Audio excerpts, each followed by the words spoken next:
في مباراة تألق فيها المهدي سليمان، الأهلي بيفقد نقطتين مهمين جدا في سباق المنافسة على صدارة الدوري، وبيدي فرصة مهمة جدا وكبيرة جدا لنادي الزمالك اللي هيلعب مباراة النهاردة أمام المصري عشان يقدر الزمالك ينفرد بصدارة الدوري في حال فوزه النهاردة على نادي المصري. أهلا بكم، أنا أحمد عبد المرضي، وده فيديو جديد من الفيديوهات اللي بنقدمها لكم هنا على قناة الكورة فين. والفيديو ده هنتكلم فيه عن تحليل مباراة الأهلي والاتحاد. مهم جدا قبل ما نبدأ الفيديو إنك تعمل إعجاب للفيديو وتشترك في القناة وتفعل الجرس عشان يوصلك جديد الفيديوهات أول بأول، وكمان تابع الشورتات المميزة اللي بننزلها على القناة.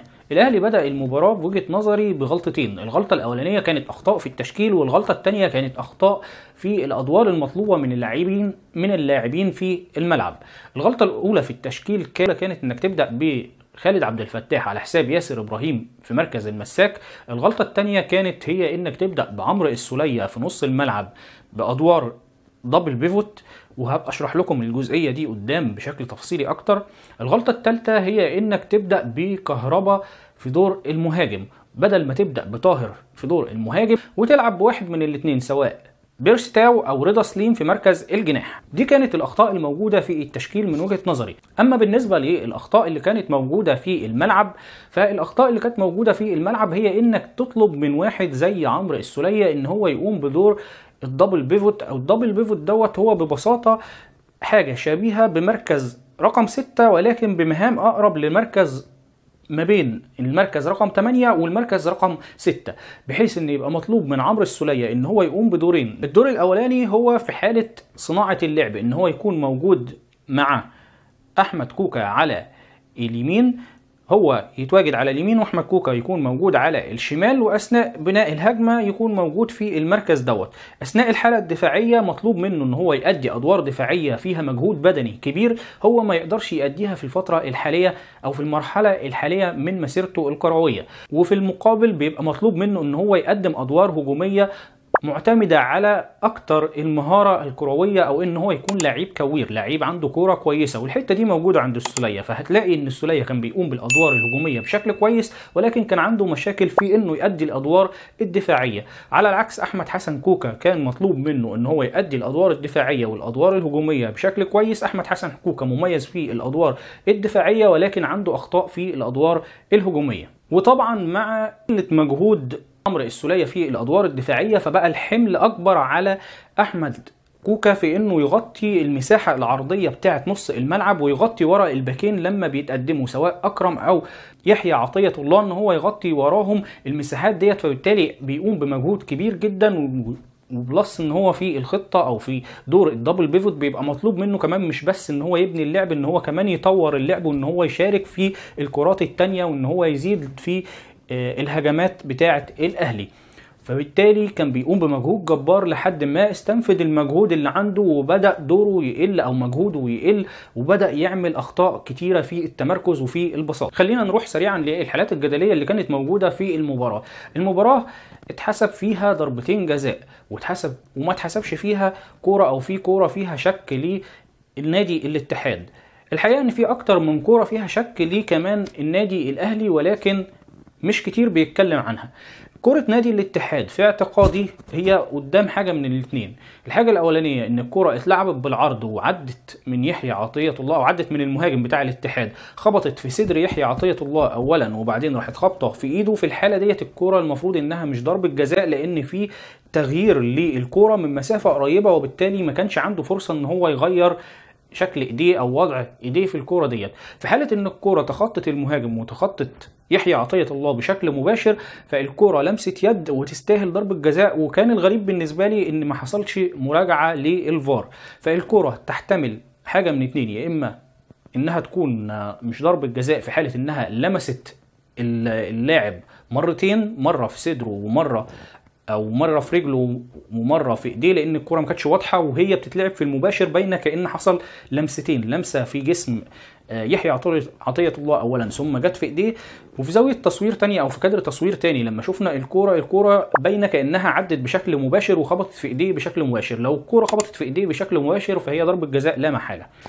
اما الكورتين التانيين، كره ضربه الجزاء اللي عليها شويه خلاف، او الناس شايفه انها ممكن تكون انها فيها مشكله، ضربه الجزاء الاولانيه اللي ضاعت.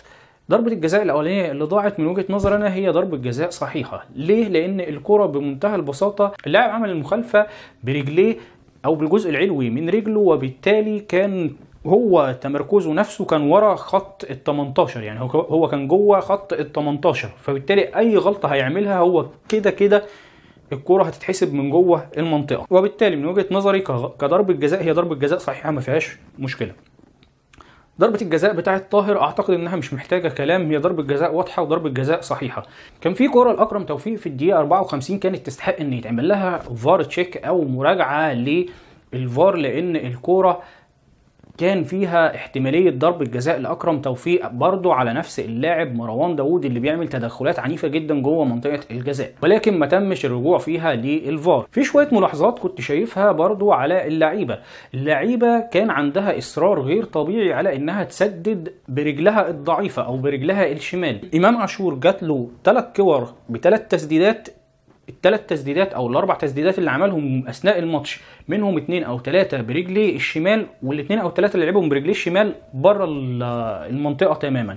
في المقابل في واحده جات له على رجله اليمين هي احسن كوره شاطها وراحت بشكل حلو جدا في المرمى، ولكن كانت موجوده في الحته اللي كان فيها المهدي سليمان، قدر يطير عليها ويستعرض ويصدها بشكل حلو جدا، ودي كانت اكتر كوره او اكتر تسديده لعبها. الاغرب من كده اكرم توفيق عمل نفس الحكايه، يقطم بيمينه ويلعب بشماله وهو برده مش مميز بالشمال. برده قفشه في الوقت الضايع جات له كوره جوه ال6 ياردة سهله جدا، اصر برده ان هو يلعبها بقوه بشماله.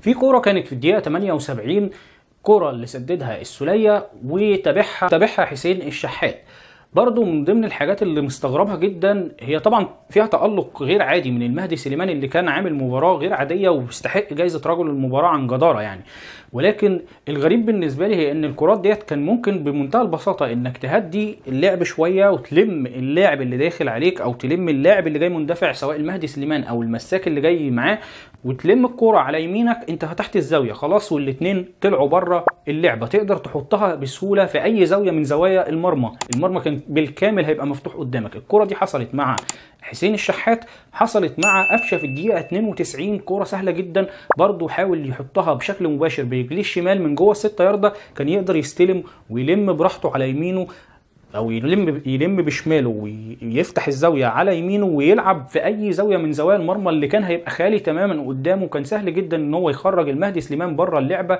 ويحط جون بسهوله جدا، ولكن معظم قرارات الاهلي كان فيها تسرع وكان فيها اخطاء كبيره جدا، او معظم اخطاء لاعبي الاهلي او قرارات لاعبي الاهلي كان فيها تسرع وكان فيها اخطاء كتيره جدا. اللاعبين اللي انا من وجهه نظري قدموا مباراه تعتبر الى حد ما جيده هم رامي ربيعه اللي عمل حوالي 4 كرات بنفس الشكل، الكره الطوليه اللي بيعملها بشكل قطري لطاهر محمد طاهر اللي كان بيتحرك تحركات ممتازه جدا. طاهر محمد طاهر من وجهه نظري بيتحرك تحركات ممتازه جدا، وهو اللي تسبب في ضربه الجزاء الثانيه اللي جه منها ضربه الجزاء، بيتحرك بدون كوره حلوه جدا. ويمكن طاهر لو حسين الشحات وامام عاشور الاثنين فايقين ومركزين مع تحركاته وعملوا له باصات، طاهر محمد طاهر كان على الاقل ممكن يجيب جون الماتش ده. رامي ربيعه عمل الكوره دي 3 مرات لطاهر محمد طاهر ومره لبيرسي تاو، وبرده كل مره بيعملها كانت بتبقى خطيره جدا. فكان اللعيبه المميزه بالنسبه لي في الماتش ده او اللي عملوا الى حد ما ماتش جيد هم رامي ربيعه، طاهر محمد طاهر، والى حد ما بشكل اقل شويه من طاهر حسين الشحات. تعالوا نروح سريعا بس كده لجون الاتحاد عشان عايز افرجكم على حاجه مهمه. لما نبص على جون الاتحاد هنلاقي ان في 5 لعيبه من النادي الاهلي جوه منطقه الجزاء، وفي المقابل في 4 لعيبه من الاتحاد جوه منطقه الجزاء. ال5 لعيبه بتوع الاهلي في 3 منهم اوت اوف بوزيشن او بره التغطيه او بره المراكز الصحيحه بتاعتهم، واقفين في اماكن غلط. تعالوا نشوف مين ال3 لعيبه دول. الكرة بدأت او الهجمة اللي جه منها الجون بدأت بكرة عرضية بيلعبها مروان داوود، وامامه كان اكرم توفيق بيحاول يغطي عليه المساحة بتاعة اللعبة او المكان بتاع اللعبة ويحاول يقطع الهجمة، ولكن الكرة عدت من اكرم توفيق. بعد ما عدت من اكرم توفيق في 3 لعيبة بره مراكزهم الطبيعية. ال3 لعيبة دول مين؟ ال3 لعيبة دول خالد عبد الفتاح اللي معرفش كان واقف بيراقب مين في المساحة اللي هو واقف فيها ديت. رقم 2 احمد حسن كوكا اللي عمل جامب مبكر وكانت الكوره بعيده عنه وكان باين ان هو مش هيلحقها، فمش عارف ليه عمل الجامب دوت. يعني الوقت هو ضيع وقت كتير جدا بسبب الجامب الغلط او القرار الغلط في انه يعمل جامب على كوره هو صعب ان هو يجيبها.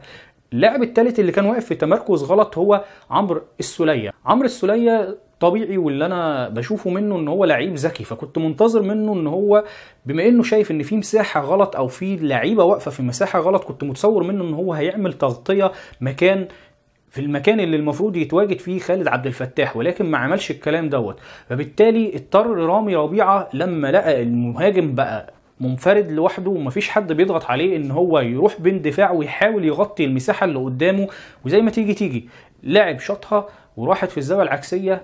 لا رامي ربيعه قدر يلحقها ولا الشناوي قدر يلحقها. الكره صعبه على رامي ربيعه وصعبه على الشناوي في وجهه نظري. لا رامي ربيعه غلطان في الكره ديت ولا الشناوي نقدر نلومه بشكل كبير. المباراه كامله ما فيهاش اللي هي التسديده دي تقريبا اللي اتلعبت على الشناوي هي التسديده بجون. كنت متوقع او كنت منتظر من الشناوي انه على الاقل يعمل محاوله افضل من كده شويه، ولكن في النهايه برضو ما اقدرش الومه بنسبه 100% لان الكوره فعلا رايحه في حته صعبه.